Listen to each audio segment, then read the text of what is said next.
Hi there, I am Jens Alfke, and I'm going to be talking about CouchDB, which is a non-relational database which has become pretty trendy in the kind of server-side web apps world, and it actually has a lot to offer app developers too, and that's the area that I focus on in my work. So I'm going to be talking about like what CouchDB is and what makes it interesting to use in apps for iOS and Mac.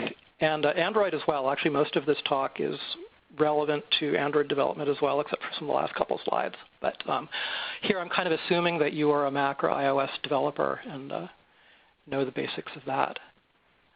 So who am I? I've been a Mac developer for a long time, since 1987. I spent a long time working at Apple. I'm now at Couchbase, which, let's go on to the next here. Yeah, so Couchbase is a startup that was co-founded by a number of the creators and committers of CouchDB to kind of commercialize the technology. And so we also have products called Couchbase that are extended versions of CouchDB that have like scalability and clustering improvements, or in the case of what I work on, mobile support. And these are available then with commercial support. So you may kind of hear me talking about CouchDB or Couchbase kind of interchangeably because I'm really focusing on the core technologies here. So first, what is CouchDB? What is Couchbase? Why is this relevant to you? Here's the kind of quick 10-second elevator pitch that I've come up with. CouchDB stores your app's data without a lot of fuss or bureaucracy. It lets you search and update it flexibly, and it syncs it easily between different devices. But we could also do the more marketing-oriented pitch using buzzwords, which we could say, developers, have you tried CouchDB? A non-relational, schema-less database engine with optimistic concurrency control and advanced replication features. Children cry for it, mothers ask for it by name. So what does that mean? Let's kind of go through that long list of buzzwords in sequence, and I'll describe sort of what they are, what they mean, why they're relevant to you. So replication first. This is better known these days as cloud sync, becoming very popular because of the rise of mobile apps. So users today have a lot of devices, and they want to be able to access their data across those devices. They also want to be able to modify the data on those different devices too. They don't just want to be able to like create content on their PC and then view it read-only on their phone. They want to be able to change it in different places. They want the data, obviously, to be always up to date. In particular, it is annoying when you kind of have to do some kind of magic incantation on your mobile device to get data pushed or pulled because you inevitably forget that, and then it's not up to date. They want fast and responsive apps. So especially important on mobile where the internet connection can be pretty unreliable. You want to be able to like see your data right away, work with it smoothly. You want nice kind of animations. You want things to appear without delays. And you want to access your data even while you're offline. So you may have gone down into the subway, or maybe you have an iPad that only has Wi-Fi and you've wandered away from home. You still want your data to be there. You want to be able to work with it. So the first three of these items are pretty typically possible. I mean, we're used to that being feasible using web apps, that you just like have a website that can present your data, and then you can get it from any kind of device that has a web browser, and it's always pretty much up to date because it's being served right then from the web server. It's those last two bullets that are difficult, and they are sort of possible nowadays with some of the more advanced HTML5 features like local caching, but rather difficult to do and not really widely used for that reason. And this is a big part of the area where CouchDB comes in handy. So the philosophy with CouchDB is to store your data locally and then sync it globally. So you're always accessing a local version of your data, but the data can be propagated everywhere.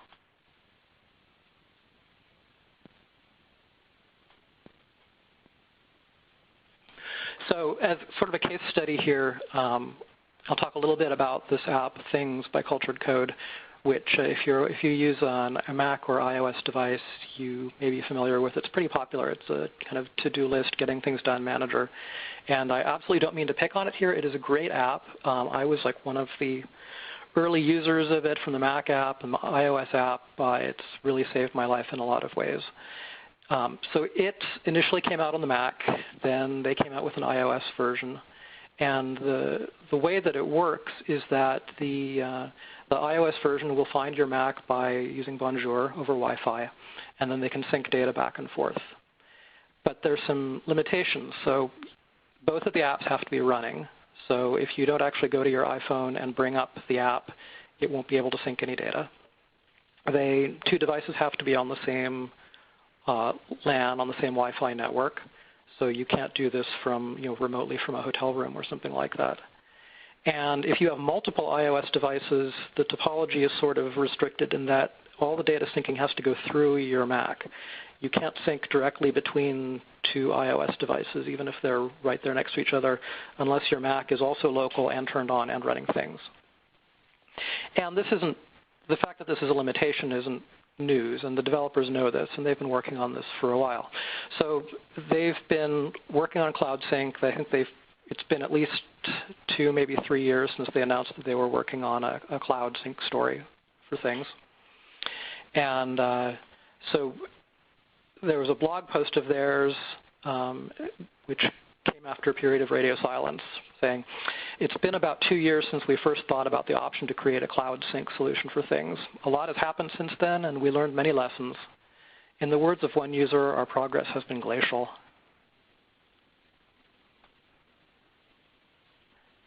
Driven by ambitions that were almost too high, it's taken us much longer than we expected. On a path lined with unanticipated obstacles and letdowns, it felt at times as if we would never get there. Whew, that was kind of a hard blog post to read, and it must have been even harder for them to write.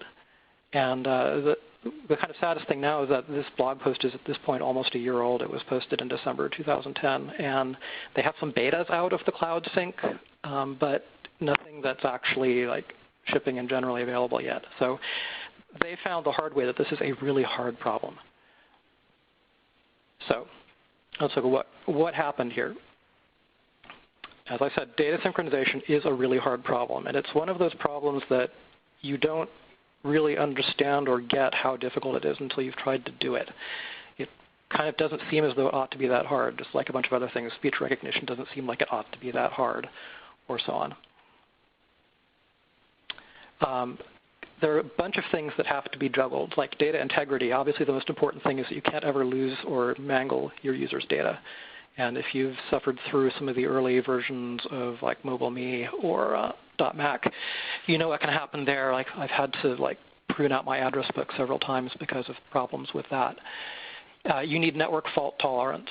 Networks are not reliable. Networks are never reliable, and you have to assume that they are broken.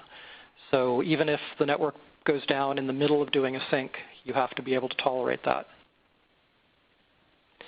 You have to be able to do n-way conflict resolution. So the user may have more than 2 devices, including computers. So there may be n of these different devices. In the worst case, the user has made changes on several of them, and then they all get kind of pushed up to the central server at the same time. And what do you do about conflicts? Performance is obviously important on the device. You don't want it to take half an hour to sync your data every time. You don't want the sync to be slowing down the performance of the app while it's going on. And then also you have to consider performance on the server side, or scalability. So you don't want a sync solution that's so expensive to implement on your servers that you can't support more than a couple of hundred users without your servers going down. So CouchDB and Couchbase, I can't honestly say that it solves this problem, because there is inevitably with sync there is work that your app has to do to manage its own schema, there's things that your app will have to do on its own to work with this, but they really do cut the problem down to size. They kind of implement the really hard stuff and leave you with kind of the minimal amount of things that you have to do on your own. So the next buzzword that we had back in that slide was optimistic concurrency control, which if you have done much work with multi-threading or distributed computing, you might be familiar with this, but almost all of us have actually worked with it. If you've used a version control system like Git, Mercurial, Subversion, even back to CVS, you're familiar with this. So the idea is that instead of having to lock some object before you edit it to make sure that nobody else can touch it, you just edit it anyway. And then when you go to submit your changes, commit, push, whatever, then you may have a collision if somebody else has also modified the same version that you did. And in that case, you have to go back and resolve the conflicts in it and then try pushing it again. Pretty typical technique. And this is really at the core of CouchDB and the way that it works. And it turns out that you pretty much have to do this kind of thing if you have replication or syncing involved. You cannot do locking across a distributed system. It is very, very bad for your data availability because the time taken to propagate the lock across all the machines in the network is long, and it may be infeasible. If some machines are offline, then you have no way to tell that machine that, by the way, I locked this resource. So it turns out that any kind of system that's going to do this sort of distributed replication or syncing has to support optimistic concurrency control. So people sometimes make the mistake of thinking that CouchDB is a version control system because it works this way, and because earlier revisions do get kept around. So when you change a document, the older version of the document is still there in the database. In a version control system, obviously, it's kept around indefinitely, and that's very useful. CouchDB does not promise to keep the old versions around indefinitely. It keeps them around basically long enough to handle conflicts, because when you have a conflict between revisions, you kind of do want to go back to the original one that they branched off of to figure out what the different changes are and how to merge them. But CouchDB will garbage collect these when they're no longer needed, so you can't actually use this as a version control system. And finally, as I said, CouchDB is non-locking. In fact, in the implementation of CouchDB, there is no form of locking involved. Readers in the database can always access the database. They never have to wait for a writer to finish. And writers generally don't get technically blocked either. They may have to go back and do another try if they got a conflict, but they're never locked waiting for another writer. And this is really good for availability. It is not so much of an issue on the client, but it's just huge on servers. The server geeks just love this stuff because it lets them scale like crazy. Next buzzwords now, non-relational and schemaless. And you may be familiar with these under the currently really popular buzzword NoSQL, which basically just refers to a whole class of databases that are not based on relational theory. So what this really means, just at ground level, is that the records that you use are more self-contained. They're instead of having your data get normalized according to relational theory into a whole bunch of separate tables that have relations to each other, you tend to put all of the data for a particular object together into one record. Schemaless means that you're not locked into a rigid structure for your data. Unlike SQL, where you have to declare a table and specify what all the fields in the table are and what their data types are, you can just put whatever you want into a record. You can evolve as your application versions change. You can even use different fields in different records if you want. It's pretty free form and up to you. So CouchDB actually, instead of talking about rows or records, it talks about documents. It's the same thing, just the terminology kind of makes it clear that documents are bigger.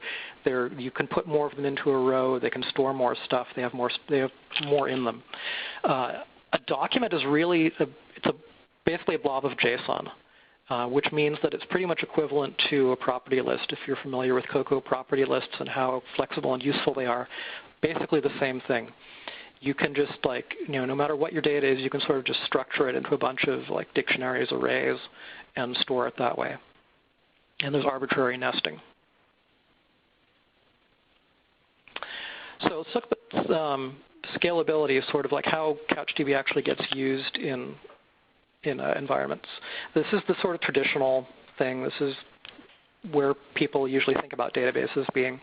We've got a web app. We have a server up at the top, and there's some web browsers talking to it.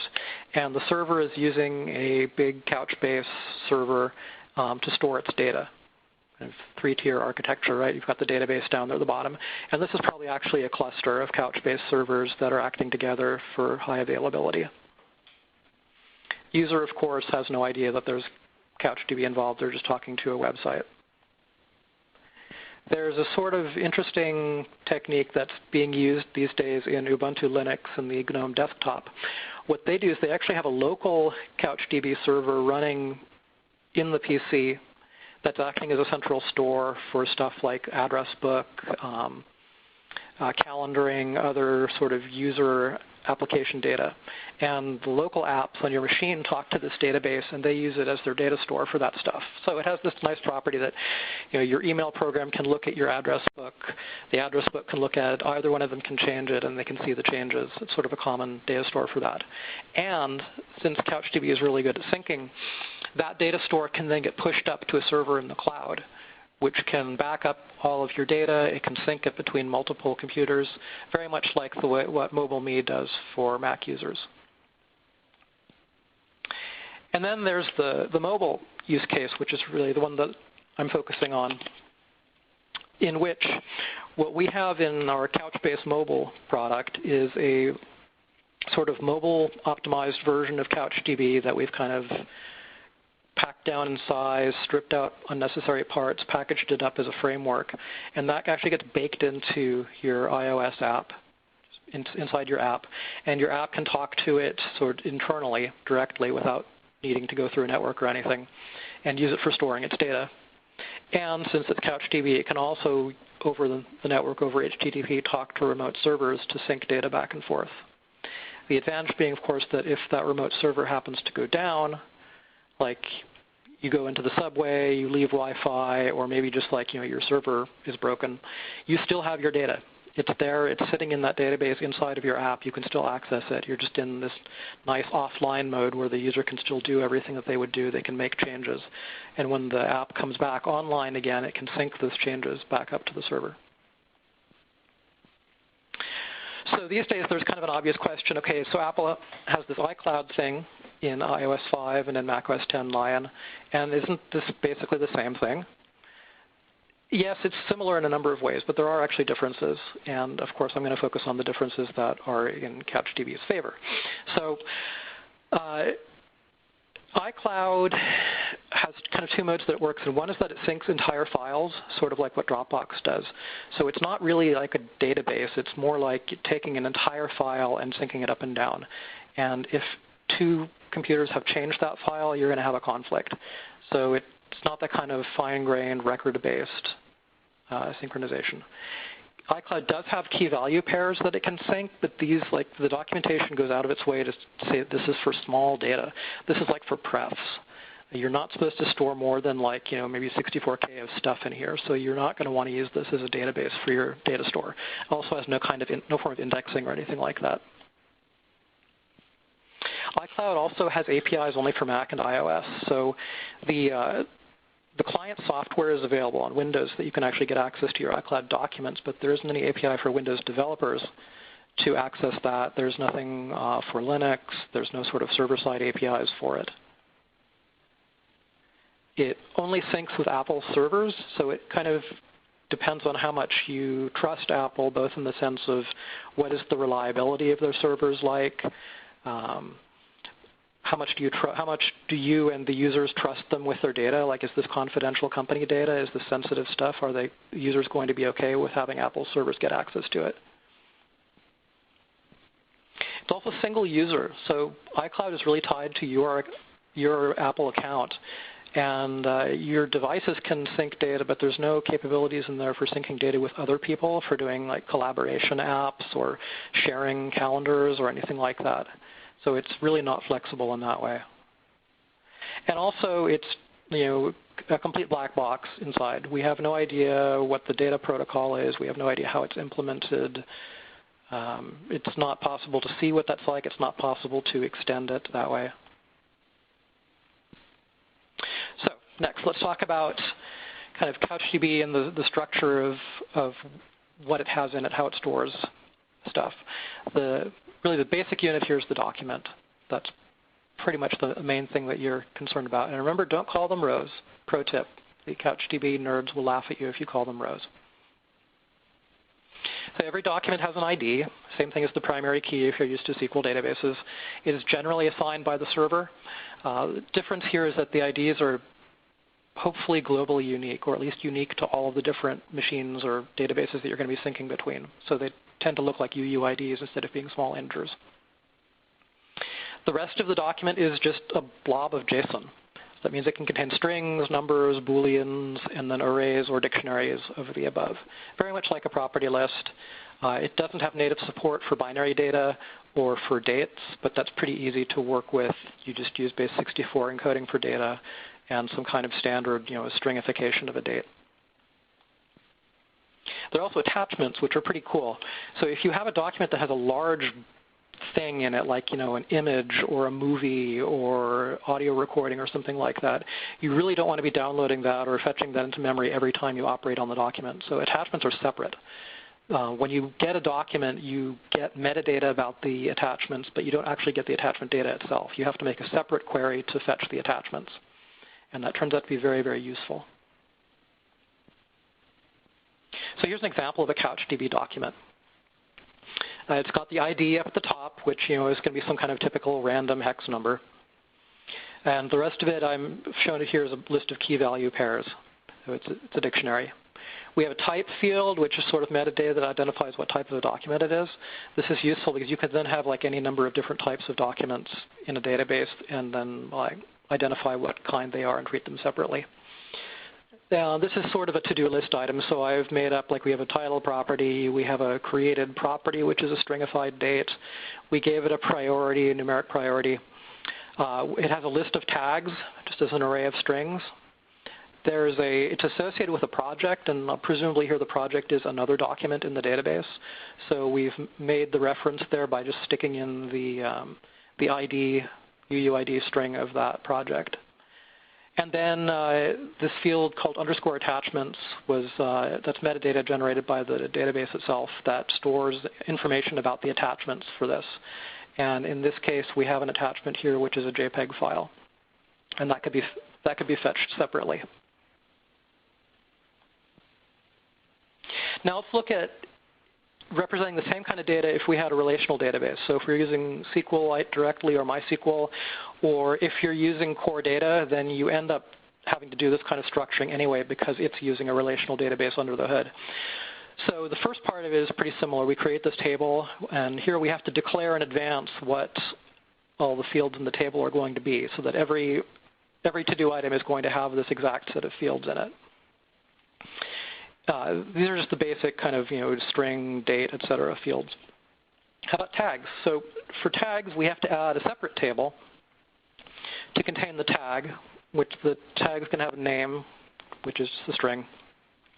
And now to associate the tags with these to-do items, we need a third table. It's called a join table because this is a many-to-many relationship. And the join table is going to point to both a tag and a to-do item and associate them with each other. And then finally, for attachments, we don't want to store the attachment as a big blob inside of the to-do item because then it's going to get fetched in every time we access that to-do item. So we're going to make a separate table for attachments, and that has this big data blob and some metadata like a file name and a MIME type. And then it has an ID, to-do ID, to associate with the to-do. So this is what I mean about CouchDB encouraging a lot kind of larger documents that encompass more data in them. And this just turns out to feel a lot more natural. If you're used to object-oriented programming, if you're used to working with things like property lists, then it's really natural to just say, okay, here's my to-do item. It's one thing. I've got, some of the things in it are arrays, but I can structure it that way if I want. So the official motto of CouchDB is relax. And part of that is because you really don't have to worry about your schema so much about, is this normalized? You can just structure it the way that you want. So above documents, we have the database. And databases are really just a bucket of documents. That's pretty much what there is to it. It's just a key value store, basically, where given an ID, it can just fetch the document for you. There is more stuff, but that's sort of beyond the level of what I'm going to talk about here. So you can really think of it as kind of just being like a thing for looking up documents. So let's talk about replication. we've got two databases here which are on different computers, different devices. And replication is as simple as saying, like, I want to push changes from this database into that database. And this could be done from either end. So I could be on database number 1 and say I want to push. I could be on database number 2 and say I want to pull. Either way, it's going to take all the stuff that's changed on database 1 and move it over to database 2. Then, of course, you can go the other direction too, pulling changes into database 1, pushing them from database 2. And if you do both of these, then you've got what we think of as syncing or mirroring. All the changes made on either side are going to go back and forth. And this syncing is all done over HTTP, which has kind of nice properties in that it's easy to proxy it. It's easy to use tools to watch it in flight and see what's going on. It's actually not really that magic at all. Once you learn a fair bit about CouchDB, it's actually possible to understand what this replication traffic looks like and how it works. So replication is a number of things. It's incremental. This is good for performance. So both databases, once they've been synced once, will remember what happened then and what's changed since. So when you sync, it only is going to transmit the data that has changed, only the changes that have been made since the last sync. It can be one-way or it can be bidirectional, as I said. Some applications you really only need one-way syncing. If your mobile application is read-only, then you only need to pull. If you're doing some kind of a data collection application, you might only need to push. You're just sending the data to a server for analysis. It can be one-shot or it can be continuous. The continuous mode is actually really cool. So a one-shot sync is just like push the data and then we're done, or pull the data and we're done. With a continuous sync, the connection to the other device, to the other computer, is left open. And so whenever a change is made on the source side, it is immediately pushed over to the destination side. So this actually gets you kind of a soft real-time connection between the devices. And we have a demo app that's a grocery to-do list, and you can see, you can make a change on one iPhone, and you can watch it show up on the other iPhone, maybe 2 seconds later. It's pretty cool. Replication is fault tolerant. Networks break, networks fail, connections fail. So if the sync has gotten halfway through propagating the documents around, and something goes wrong, connection breaks, computer crashes, whatever, on the next try it will just pick up exactly where it left off. It will not have corrupted documents at the destination side. It will not try to push stuff again that already got pushed on the previous sync. And finally, of course, it's conflict tolerant. So I don't have time to really get into the details of conflicts here, but basically what happens is that when you receive a document in a sync that conflicts with a change that you made, like it's a different change to something that you've changed locally, both versions will be available in the database. But one of them will win, which means that if you're just doing a regular query, you're going to get the one that won.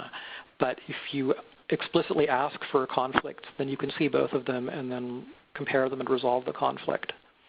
So this means that a conflict doesn't put your database into some kind of magic, broken, conflicting state where you can't do your normal work anymore. You actually can choose to ignore the conflict until you have a chance to deal with it. Now, okay, so we can have replication between multiple computers, of course. So here's a scenario where we've got 3 different computers that are all syncing up to a server. Server could be something in the cloud. It could be your desktop PC, whatever. But it's sort of acting as what they sometimes call the truth, that the clients are syncing data back and forth to it, and then it sort of is the central point that they can all connect to. This is a really typical scenario. Generally, that server computer is just going to be distinguished by the fact that it has a well-known address so that the other things can find it, and that it tries to be up and available as much as possible. But it's not the only way to do it. So we can actually, if I can get to the next slide, we can have scenarios that are a lot more involved than this, like a peer-to-peer scenario, where now we've got more devices coming in, and you'll note that they're not just syncing data with that one that used to be considered the server, they're now sort of syncing data with each other. We've got some cycles going on. This all works. Once you've got the connections between these devices, the sync algorithm can handle this just fine. So if a change happens on, say, the peer at the top left, then it may end up pushing that change to the two machines at the lower left that it syncs with. Those machines are going to end up pushing it to the machines that they sync with, and so forth.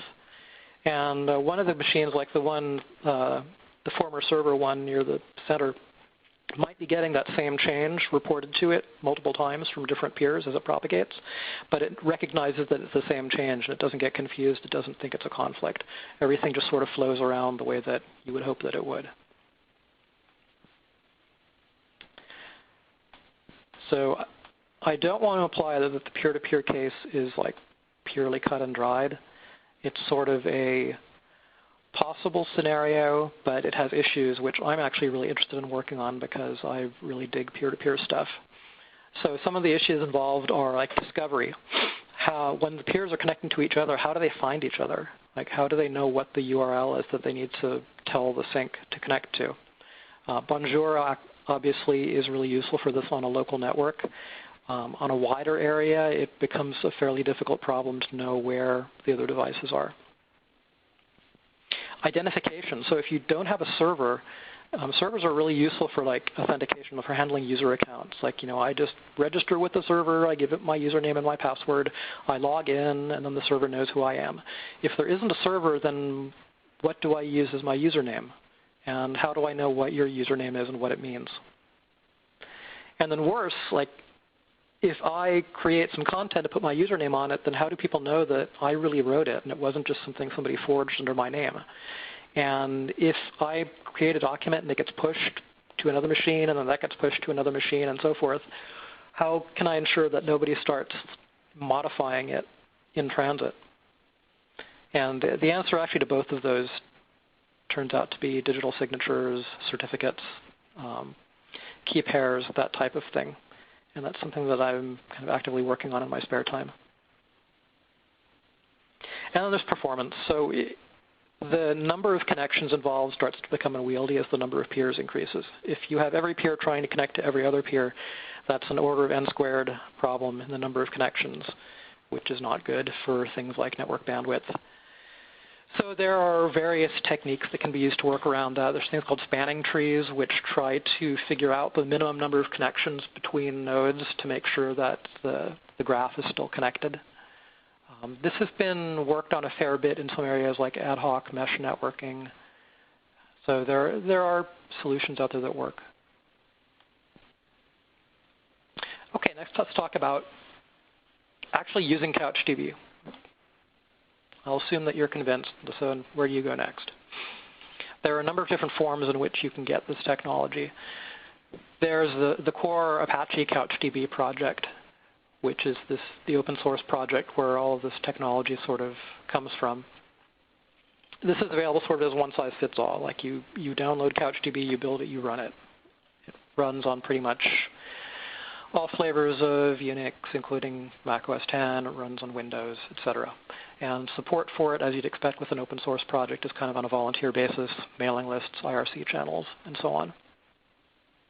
Couchbase has their flagship Couchbase server, which is aimed at sort of big data applications. This is being used by customers like Zynga and AOL. It has extensions to CouchDB that allow you to cluster large numbers of databases together for scalability.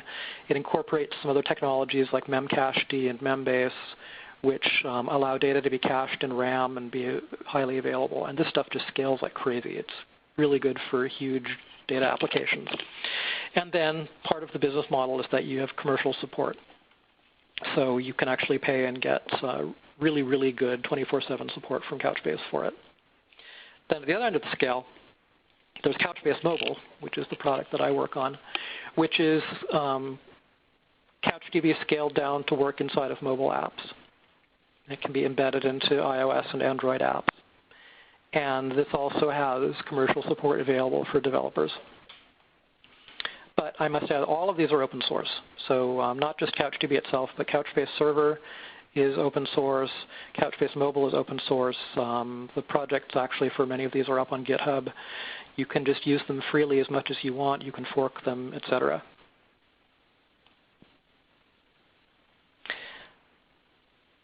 So how do you use these? The native API of CouchDB is HTTP. It's actually in some ways just kind of a generic REST server, which means like you're using CouchDB's get, put, post, delete, etc. to operate on the individual documents.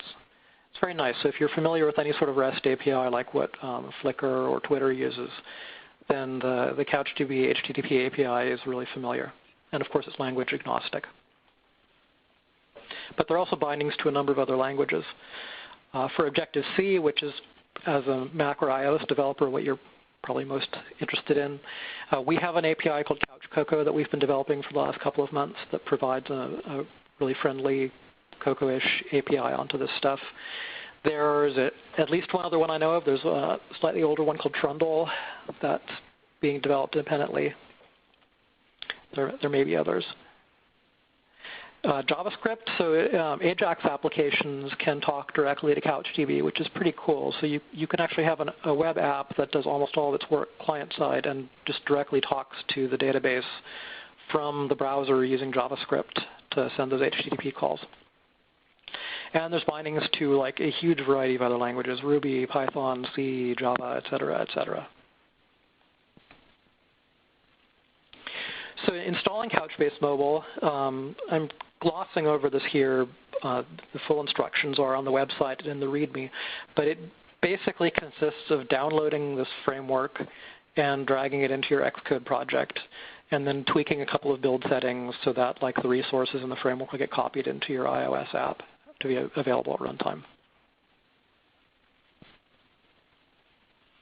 Here's a quick snippet of how you would actually use this. So you've got your application did finish launching method, typical iOS method that gets called when your app is ready to start doing stuff.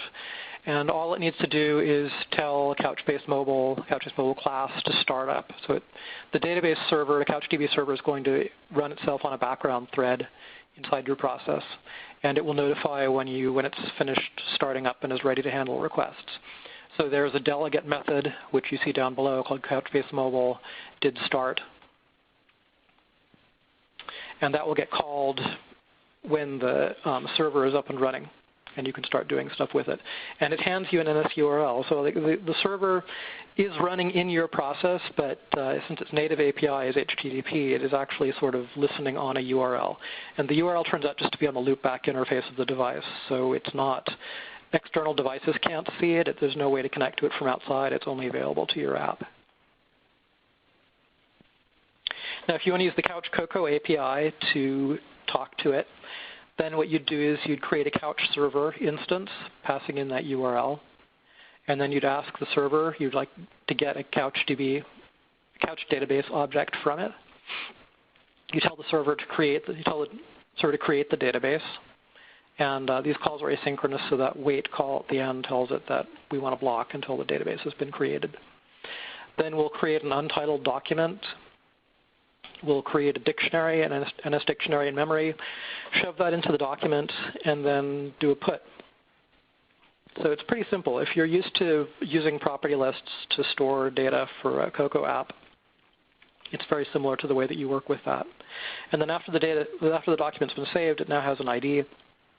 So we can ask for its document ID and get this kind of big, long UUID string that we can use to refer to the document later on. Ah, yes, here's the highlighting that I forgot, pointing out all those lines. Replication is just really, really easy to configure and turn on. So here we're telling our database that we want to replicate with another database at this remote URL. And this particular call we're making is a convenience that says, yes, we want to replicate bidirectionally. And no, we don't want to replicate with anything else, so clear out any other replications.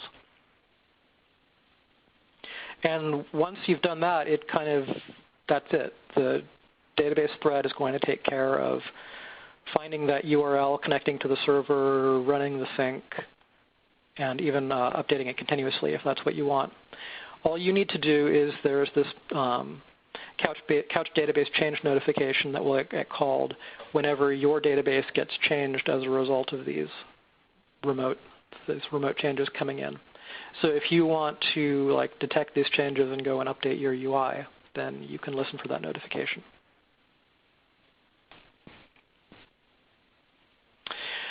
So I'm getting near the end of the 45 minutes for the basic talk. There's inevitably just a whole ton of really good stuff that I had to skip.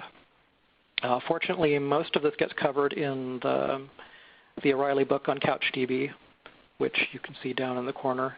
And the book is actually available, the entire content is available free online. So you can view it that way, read it that way, decide whether you want to actually buy the printed copy.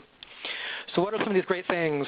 Views are kind of really important missing piece that I glossed over. So if your data is so unstructured, then how do you find stuff quickly? You've got to be able to do more than just getting documents by IDs. So views are this incredibly flexible scheme for creating an index. You can kind of create these arbitrarily complex indexes on your data from anything in the document. So even if your tags are stored as these strings inside of a nested array inside of the document, you can write a view function that will extract the tags and then index them so that it becomes really efficient to find a document by tag. Document validation. So if you don't want everything being completely freeform, you can set up functions that will run whenever a document gets added to the database, making sure that it has the right fields in the right form. And this applies with syncing too. So when you're getting data fed to you from another database, you don't have to take it all on trust. You can make sure that that data corresponds to whatever requirements you need. Conflict resolution is a little complex. Basically, you can do special queries that let you find conflicting versions of documents.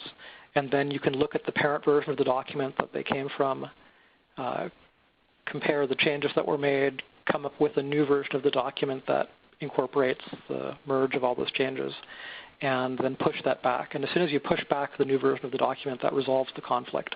And then, of course, your new version will get pushed out to everybody else, too, so that the conflict resolution will get known everywhere in the network.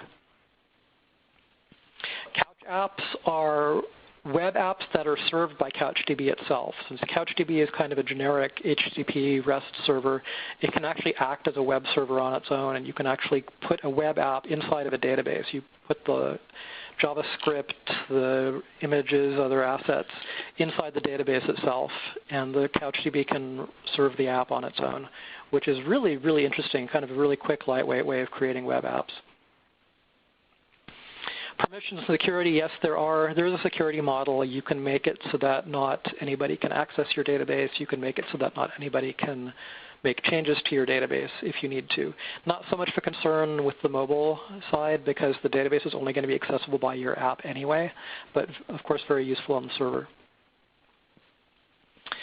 CouchCocoa has a model layer which is not nearly as fancy as core data, but kind of gets the job done of letting you wrap these documents in custom classes so that instead of having to grope into a dictionary and do object for key, you can just access a property of an object. It makes your code a lot simpler.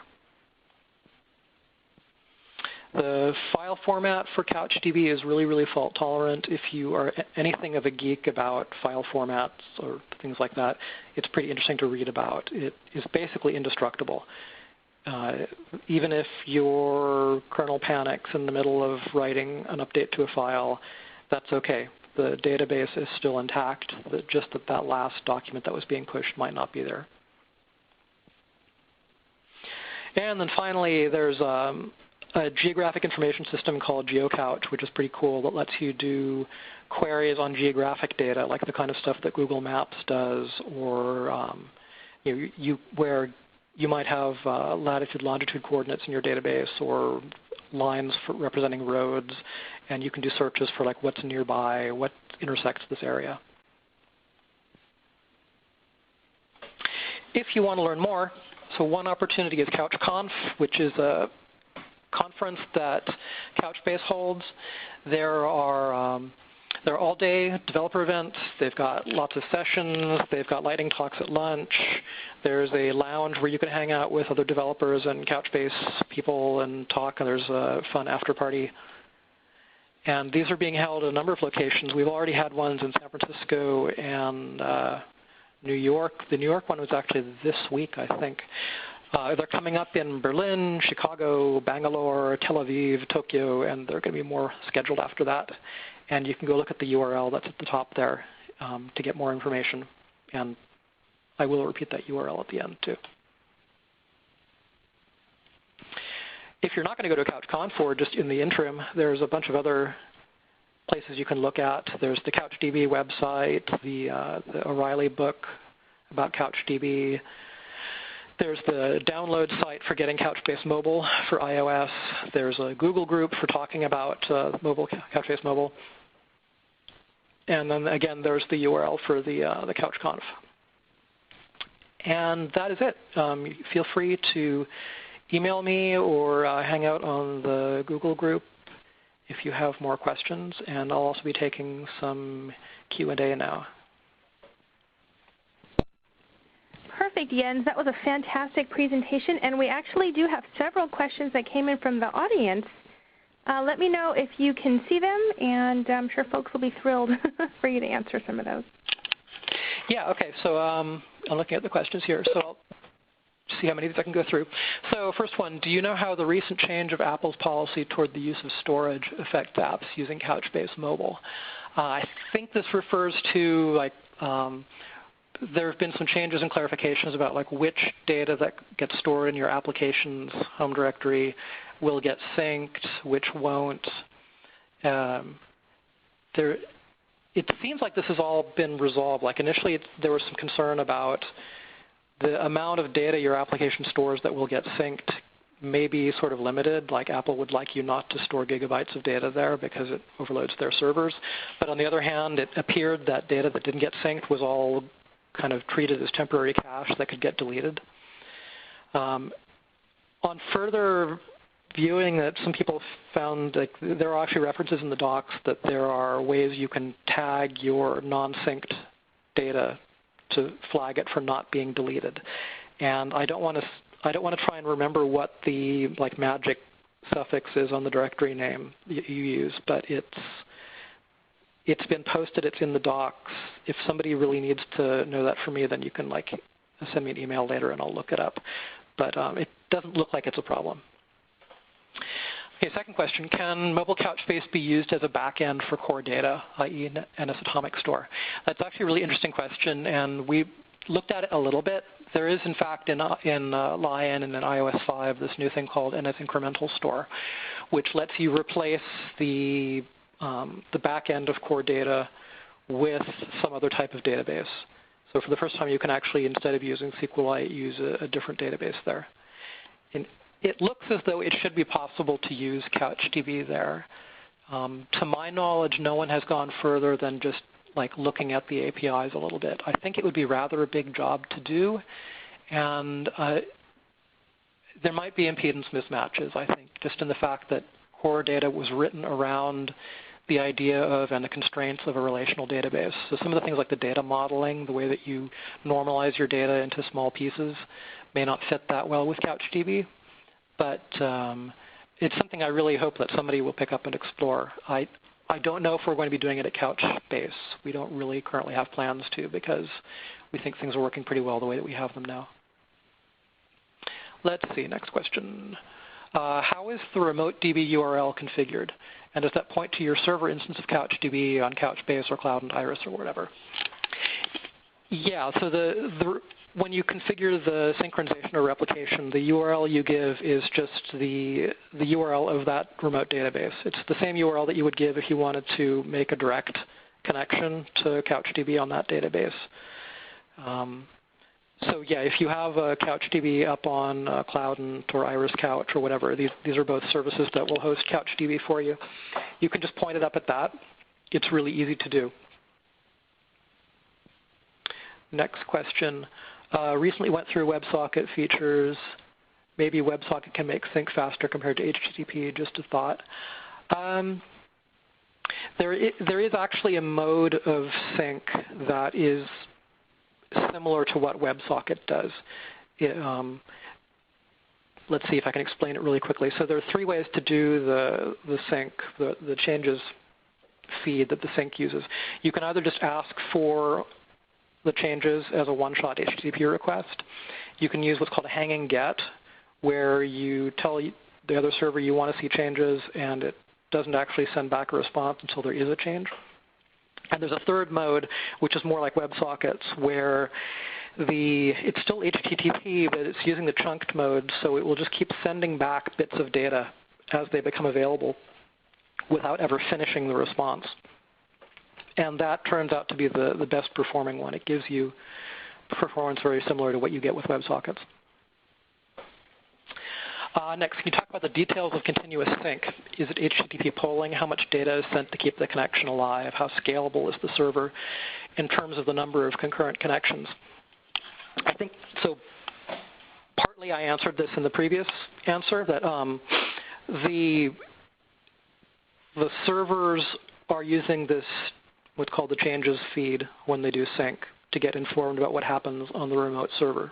That's how the continuous sync works.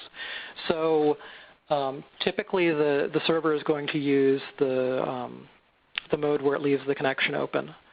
So it's very low overhead. If there is no data to be synced, pretty much no data gets sent over the socket. Usually you have some sort of like a tickle so that periodically it will just send back a carriage return line feed or something like that, so that TCP doesn't close the socket. But it's very low overhead. It's not using polling. You can do polling on your own if you want to do one-shot syncs and just repeat them every 5 minutes.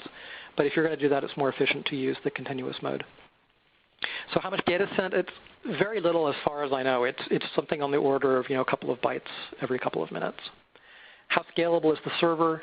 This is the sort of famous, like, how many TCP connections can we handle on a single server problem, which people have been doing a bunch of work on lately. And there are some good resources online. There's one called building a million-user Comet server. It requires some tweaking, but it does scale fairly well. People have been able to put together a single server box, like a single Linux server, that can support 1 million simultaneous TCP connections just by taking the box and stuffing it full of network interface cards and doing a bunch of kernel tweaks. Or, of course, if you're using the Couchbase server product, it clusters. So you can actually, on the server end, fan everything out, fan all the connections out to all the servers in your cluster. Next question, is there any API for Flash clients or Adobe Air? That's a great question, and I don't know. I would suspect that there is because Flash ActionScript is JavaScript, so it would be really easy just to use the regular JavaScript library, and that may in fact be the solution. I don't know if there's one that's in any way customized for Flash. But on the CouchDB wiki at couchdb.org, there is documentation about the different client libraries. So that might be a good place to look. Let's see. Is there an Eclipse plugin for CouchDB development? I don't know. Yeah, I haven't used Eclipse in a long time. It's more of a language question. I mean, if you're presumably going to be doing your development in Java or C# or C++ or something, and so that would be more relevant to what you're using Eclipse for. The CouchDB native API is HTTP, so it's not really something that you would be writing in an IDE. Next question, is there any getting started tutorial/video? I see multiple downloads available. Which one should I be using? The Couchbase documentation people are working on a nice tutorial. Right now we have a demo application, the grocery sync application that I mentioned before, which is available to download, which tries to show the kind of basic functionality in a clear way. The tutorial is going to be sort of based on that, but going step by step. There is a webcast. There's a screencast. And I cannot remember right now where it is, that someone did recently. It's very nice, which I'm pretty sure is linked from the Couchbase site. perhaps the Couchbase blog or something like that. Multiple downloads available. Which one should I be using? What you want is the Couchbase Mobile that for iOS that's marked as being the beta. And I think if you go to the, let's see, couchbase.com. Well, why don't I'll look it up offline. If you still have questions about which one it is to download, then you could get in touch with me offline. Next question, how long does it take to start the CouchDB engine on iOS? Told it can take up to 4 seconds. It takes a couple seconds. 4 seconds sounds like reasonable. Of course, it depends on your device. I've been actually doing some profiling on it lately. I've been kind of shaving bits like 10% off of it at a time. So it does happen on a background thread, so your application can be doing the rest of its normal startup at the same time. And we're trying to get that down. It's a little longer than we'd like, but in like the grocery sync application, we're finding that it's pretty reasonable. It's kind of within the same time span that other applications start up in. Question, what's the memory footprint and how much disk space does it take? Memory footprint is a couple of megabytes of RAM used. It's not that much. I imagine that number will go up if you're using large databases. Obviously not the size of the database, but it will be using some more memory internally. But it's pretty low footprint. How much disk space does the engine take? Adding the CouchDB framework, the Couchbase Mobile framework to your iOS app adds about, I think 3.5 megabytes to the size of the app. So I know that's a concern for some people. We are working on making it smaller, trying to prune more stuff out of the runtime. We're looking at eventually porting it all to be native code, which will make it a lot smaller, but that's not on the near-term horizon. Question, is this still relevant with iCloud and iOS 5? I feel like it takes care of most of the things you describe here as a problem. So I did spend a slide going over that, and for some people, those limitations that I pointed out of iCloud are not going to be an issue. And if that's the case, then yeah, go ahead and use iCloud. I mean, it's already built in. You have the API documentation from Apple. You don't have to drop in any third-party code. But I think the restrictions are kind of significant for a large number of use cases. So I think they're quite different technologies, different products, and there's a lot of reason for a lot of developers to want to use something else other than iCloud. And that looks like the last question, and it looks like it's exactly 11 o'clock, so I think we're right on time.